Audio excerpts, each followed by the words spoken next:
Hello my dear friend, उम्मीद आप सब अच्छे होंगे। Welcome to my Investa. इस वीडियो में बात करेंगे टाटा मोटर स्टॉक के बारे में और दो बड़ी बातें जो कही गई हैं, सबसे पहले उनके बारे में बात करते हैं।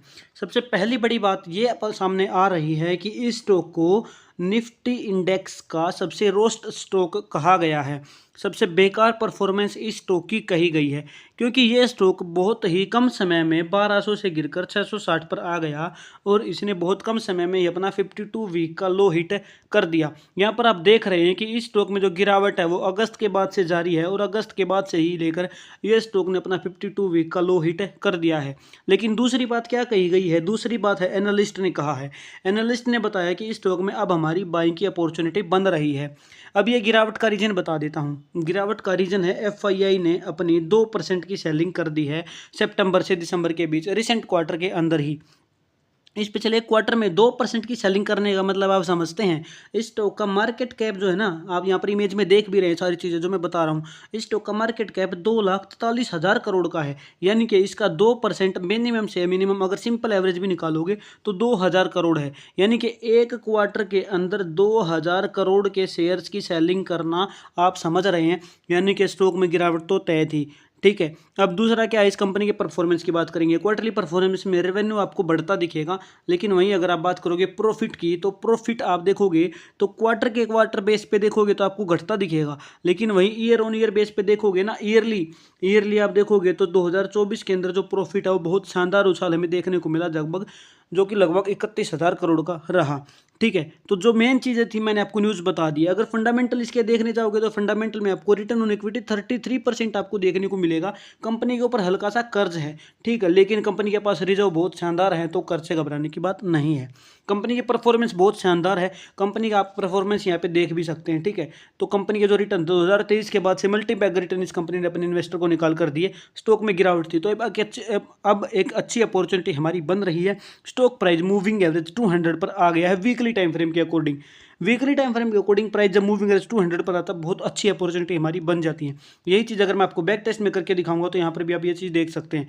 ठीक है, इस जगह पे आप देख रहे हैं प्राइस मूविंग एवरेज 200 के नज़दीक पहुंचा और इस रेंज में कंसोलिडेट करके ऊपर ब्रेकआउट देकर चला गया। मल्टी बैग रिटर्न ये एक जगह थी 2024 की कोविड के टाइम भी, ठीक है, जहाँ पर प्राइस आप देख रहे हैं, ठीक है, जो बिल्कुल नीचे चला गया था गिरकर। ठीक है, लेकिन उसके बाद की परफॉर्मेंस आप देख रहे हैं, बहुत सी शानदार परफॉर्मेंस कंपनी ने कोविड के बाद से की थी।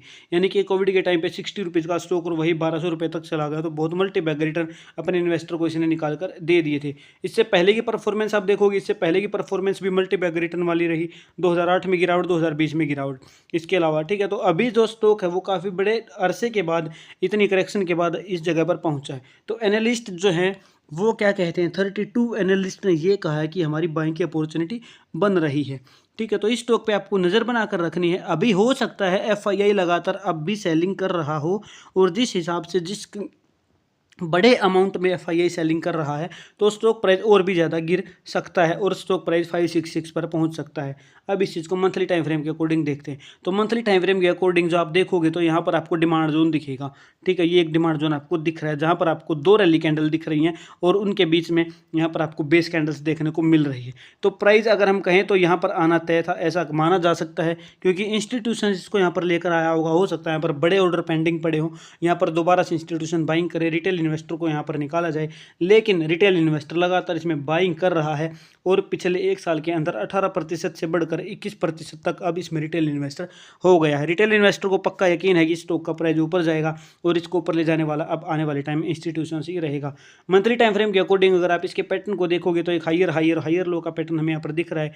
ठीक है, तो अब जो प्राइस है इसका मिनिमम जो प्राइस है, वो जो मैक्सिमम स्टॉक की जो गिरावट है वो 563 तक आपको यहाँ पर दिख रही है। अगर ये इस पैटर्न को फॉलो करता है तो एक नया जो लोअर हाई रहेगा वो 563 से ऊपर ही रहेगा। तो ऐसा माना जा सकता है कि प्राइस अब संभलने की कगार पर पहुँच गया है और जो प्राइस है अगर 644 से लेकर 613 इस रेंज में आकर कंसोलिडेट करता है और कुछ टाइम स्पेंड करता है तो संभावना रहेगी कि प्राइस यहाँ से ऊपर चला जाएगा। तो मुझे उम्मीद है मैंने आपको फंडामेंटल और टेक्निकल एनालिसिस दोनों चीज़ें सिखा दी हैं। अगर आप मेरे चैनल पर नए रहे हैं तो चैनल को सब्सक्राइब जरूर करें, और अगर आप पुराने हैं तो वीडियो को लाइक अपने आप ही करके जाएंगे, क्योंकि मैंने बहुत ही इन्फॉर्मेटिव वीडियो आपके लिए लेके आया हूँ। तो इस वीडियो में इतना ही। Thank you very much.